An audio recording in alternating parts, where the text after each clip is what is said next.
Volkswagen van. He put the check in his wallet and he kept it there, and when things were tough, he would pull out that check and look at it to remind him of his dream. This is a true story. A dozen years later, that same young man was being paid between $15 and $25 million for acting in a movie. That's even greater than the $10 million that he was envisioning. Many of you have probably seen him in a movie or two. His name is Jim Carrey. So, do you think that his visioning of that check might have had anything to do with his later success, or was it just a coincidence? I use that story to introduce my topic of thoughts are things. The idea is that we create things with our thoughts. If this is true, then it follows that every one of you is responsible for everything that happens to you because you create them. That may be a little hard to swallow, but if you can get to the point where you understand that, it can change your life. Now, I know you've heard this stuff over and over, and you probably have a lot of different attitudes about it. I recognize that some of you may be totally on board and in harmony with this idea, but maybe some of you have tried the positive thinking stuff and you say it doesn't really work for you.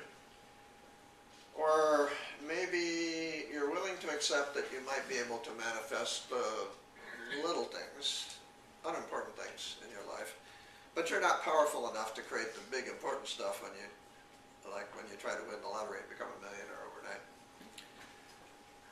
Some people even think that they have no control at all and that they're hopeless victims of random events in the universe. I trust that none of you think that way, but if you do, I hope I can change your mind about that. A little trivia. You might be wondering, I'm sure you've heard the statement before, thoughts are things, but you might be wondering where that got started. I looked it up, and it was kind of surprising because there was a man who lived in the 19th century that wrote a book by that title, Thoughts Are Things, in 1889. His name was Prentice Mulford. Probably never heard of him, but he was the one that coined the phrase, the law of attraction. And he's credited with the beginnings of the New Thought movement along with Waldo Emerson, who lived at the same time. Although Emerson, most people are aware of Emerson, but they've never heard of Prentice Mulford. But make no mistake, this idea was actually taught in many traditions for thousands of years before that. Even Jesus taught that belief and faith were very powerful. Now, I don't know about you, but I have a hard time wrapping my mind around something unless I have an idea of how it works. So let's take a simplified look at what quantum physics says about it. Quantum physics says that a world of quanta exists beneath the world of the atom. This world is made up of tiny units of possibility that are beyond our ability to observe. It's basically an invisible world of energy that can be used to create anything that we see in our visible world. So there's a visible world that we observe and an invisible world that we can't see, and everything in our visible world is created by different arrangements of the quantum building blocks in the invisible world. And that's what they're telling us. Now, here's the shocker. Scientists are telling us that our thoughts and our emotions actually reorganize the quanta in the invisible world to create things that show up in our physical world. Now, I'm certain that all of you have experienced this effect in your life on a regular basis because you're continually creating with your thoughts. are not aware that they're having that kind of control of the events in their life, and therefore may be creating things that they don't really want. For example, if you're a pessimistic person who's always expecting the worst, it's likely that you will have a less fortunate life than if you're an optimist. I'll bet that many of you have noticed remarkable coincidences that seem to be connected to a thought or desire that you had earlier. I experience this frequently, and I have learned to create more positive experiences by choosing more positive thoughts. Now, I'll give you an example or two, but first, I want to talk about this idea that the universe is random and disorganized. If you have any feeling that the events of the universe are random, then you'll be interested in an experiment by a prominent quantum physicist. The late Dr. David Bohm devised an experiment to test that there might be some form of order in chaos. His experiment was carefully controlled, and I don't want to go into the kind of detail to explain how carefully he controlled it. So I'll give you an analogy that'll serve to get the point across. Imagine that you have a mixing bowl with vanilla pudding, and you want a diet green for St. Patrick's Day. So you put a very small dot of green food coloring in one little spot in the pudding, and now you use a big spoon and you start to stir it very methodically in a clockwise direction. What do you expect to see? At first, with the first stirring, the dot becomes a very fine circle of green. And as you continue to stir, the circle becomes broader and less distinct until finally, the dot has disappeared. The entire bowl contains a field of green pudding. Don't try this at home. Now, imagine that you're using the same spoon, stir the pudding in the opposite direction for the same number of turns. If you try it with the pudding, you'll probably still have a green blob. But in Mr. Bohm's experiment, he watched the green circle reappear and become more distinct until the original colored dot was reformed. In other words, every little particle of that green dye went back to its place in that original dot. This experiment, in case you're interested in learning more about how it was controlled, was reported in some detail in the book, The Holographic Universe. So remember that the next time you think the universe is random. By the way, do you suppose that Mr. Bohm actually expected to get this result, or that maybe that had a lot to do with what happened? That's another subject. Okay, I want to give you a few examples. Actually, every time that I talk in some way about this same phenomenon. It always seems like a completely different talk, but I've got over 100 examples, and I could talk all year and it would never sound like the same talk. I'm going to give you a couple of examples on who believes in prayer. Well, I think that was just about everybody. I believe in prayer, and it's actually been scientifically proven to work in multiple experiments, but there are many different ways to pray, and in fact, what we're talking about here is a form of prayer. Let me give you my definition of prayer. And if you think about it, I think you'll find that it's a very perfect definition. Prayer is the act of setting your mind in such a way as to trap an experience of God.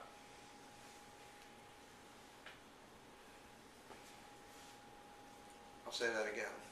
Prayer is the act of setting your mind in such a way as to trap an experience of God. Every kind of prayer, regardless of what it is, and this is something that you're doing all day long. All day long you're thinking thoughts, having feelings, and you're setting your mind up in a certain way. And these thoughts and feelings have a lot to do with how your life turns out. Speaking of prayer, I have a little story. there was an interesting incident that occurred in the small town of Mount Vernon, Texas a few years ago. This is a true story. It seems that this town has one bar and one very large Baptist church. And you already know where I'm going with this, don't you? The bar owner decided he was going to enlarge his business, and the church was dead set against it. They did everything they could to stop the expansion of the bar, including legal moves, petitions, and picketing, but the bar owner continued with his plans. Finally, the church held a massive prayer vigil to stop the bar from opening. On the very night before the opening, a lightning bolt from out of nowhere struck the bar and burned it to the ground. As you might expect, the church members were acting kind of smug about it, until the bar owner sued them, saying that they were totally responsible for the destruction of his business. Of course, the church denied that they had any involvement in it, so they went to court. The judge for the case said, "I'm not sure how I'm going to rule in this case, but boy, this is one of the most interesting situations I've ever seen.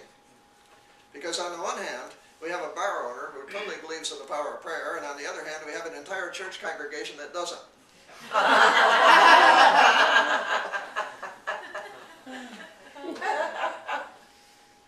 I would not want to be that judge and have to make a decision in that case, because can you imagine being him and having to decide between denouncing the only church in town or denying the power of God? Okay. Now for a personal story.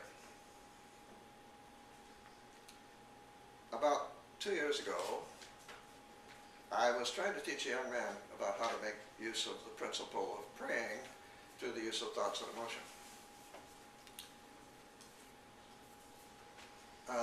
This young man was extremely interested in learning this technique, and he'd sought me out to teach it to him. And I told him at this particular time that we were going to do an exercise to show him this one way to pray. So he and I stood in our living room, and I guided him through a meditation that I remembered from a Greg Braden book. We imagined standing in the rain, and we went through all of our senses, creating the associated feelings. We imagined experiencing the rain through touch, smell, taste, feeling the mud oozing between our toes, and etc. And I did this just to demonstrate the technique to him. Well, you may not believe what happened next, but I swear it's true. My wife will verify this too. About a half an hour later, he's about ready to leave, and we became aware that it was raining heavily outside. Well, there had been nothing about rain in the local forecast, and there still wasn't. But when I looked out the door, there was 6 inches of water in the street, something I had very rarely seen. I think I'd only seen that once before in 12 years we've been there.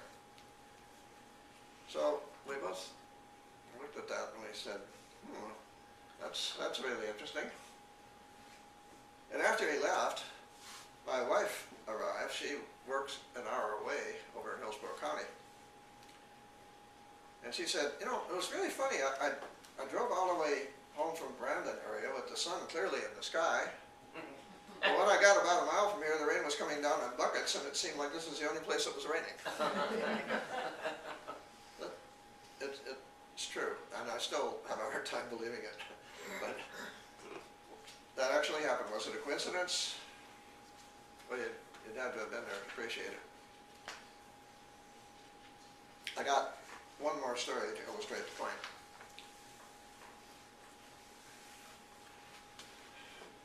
But this goes back about 20 years.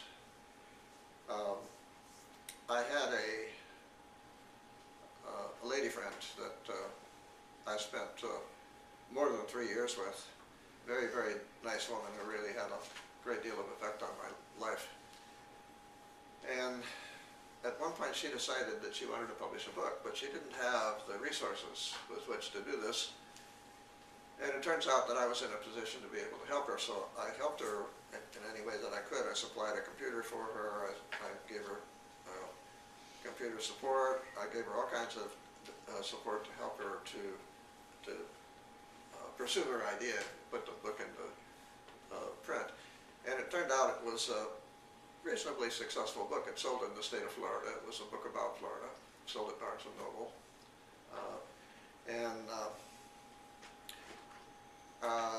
Well, when the book was published, she gave me a special copy of the book. And it had a special handwritten inscription, which I really appreciated. But also printed in one of the first pages of the book was a dedication to me. This book is dedicated to Tom Marsh, and I thought, oh my gosh, wow, this is really special. Nobody's ever dedicated a book to me before. So I really thought this was really terrific, and I valued this book, and I, worshipped it. It's the same. But a few years later, I had another lady friend who was very threatened by the fact that some previous girlfriend had dedicated the book to me. And I don't want to exactly say that she maliciously deep-sixed my book, but I think she maliciously deep-sixed my book. I didn't confront her about it. I just accepted, okay, that's probably what happened, and I just sadly accepted the fact. And after a few years, I just forgot about the whole thing. Well, it turns out that a couple of years ago, my wife and I were going to entertain grandchildren from out of town, and we were going to keep them for a week. And that usually ends up being a very expensive proposition, and we were trying to think of, gee, how can we entertain all these kids all week without putting us in the poorhouse? And I said, gee, boy, I wish I had that book written by Dorothy Maxwell, because that was what that book was about.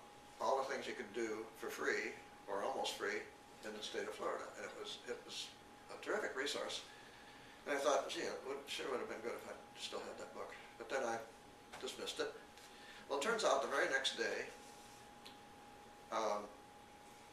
I was, now that I've set up the stage for it, I'll tell you what really happened. The next day I was scheduled to go down to talk to the elders at the Temple of the Living God down in St. Petersburg.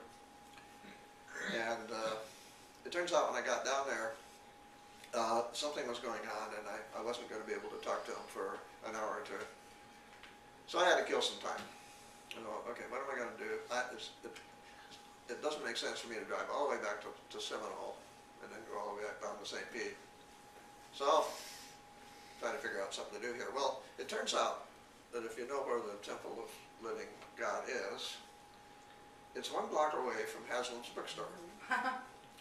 Well, Haslam's bookstore is very famous. It's the largest bookstore in the South. And it turns out that I knew Charlie Haslam personally, because he used to have a television program on Channel 3, and in my early career I've spent in broadcasting. And it turns out I was his cameraman every Tuesday night for his show that he did. It was about an hour. And so I got to know him pretty well, and I loved this bookstore. But I hadn't been there in years and years and years, and I thought, well, I'll just go wander through the bookstore and see. Now that he's been dead for years, and his family took it over, I guess, and I wanted to see if anything had changed. But I was definitely sure that I did not want to buy any books, because I'm one of these guys that's got a stack of books this high that I haven't read yet. And there was no way I was going to buy any more books and add to that stack. So I just was going to go in and see what happened to old Charlie's store. See, I was looking at the big things, looking at rooms. This room over here is all romance, and this room over here is all history, and this is all, and that's what I was looking at. In fact, I wasn't even focusing my eyes very well. I didn't have these progressive lenses at that time, and I hadn't brought my reading glasses with me, and I wasn't even really trying to read titles of books or anything, but I wandered into this one room, and I don't know if you've ever had this kind of experience, but there was something that was reaching out to me in this room, and it just wouldn't let go of me. And it was a bookcase about this tall, and there was a book about, I don't know, half-inch thick, and it was bright yellow, and it was just saying, pick me up, pick me up. No, I don't want to. But I did, and I don't know why, but I pulled it out. I didn't even look at the title of the book, but I opened it up, and I opened it to a page that said, this book is dedicated to Tom Marsh.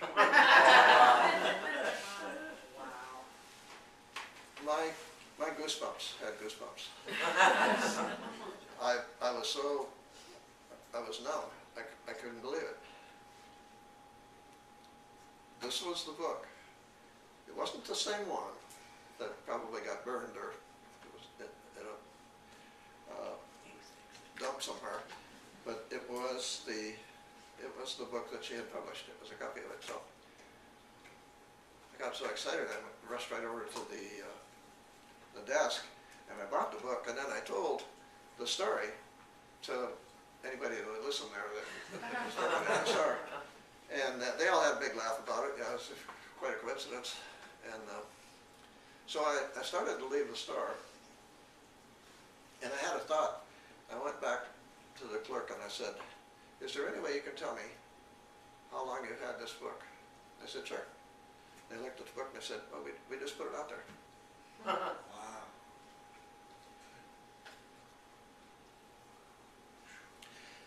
There's nothing really random in the universe. It all has a purpose, and it's all good. There is a higher order. The universe is a very friendly place.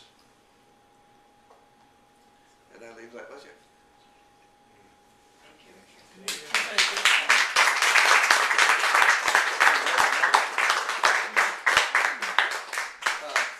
I'm going to be speaking 3 weeks from Sunday at the Temple of Love and Healing, and my subject there, I haven't written it yet, but it's my topic is how to manifest your way out of a paper bag. And what I'm going to be doing at that time, I do these things a lot, very similar to this one, but what I'm going to do at that particular time is I'm going to actually outline a way of doing this prayer. And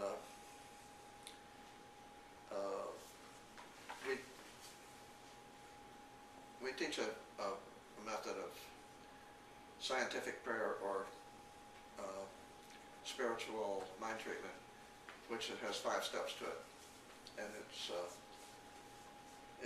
it's quite easy. Well, but it takes a lot of practice to get it right. In practice, it's very simple, and I would invite you to Sunday night if you care to see it. And I'd be glad to share that technique with anybody that wants to know about it. Thank you. Thank you.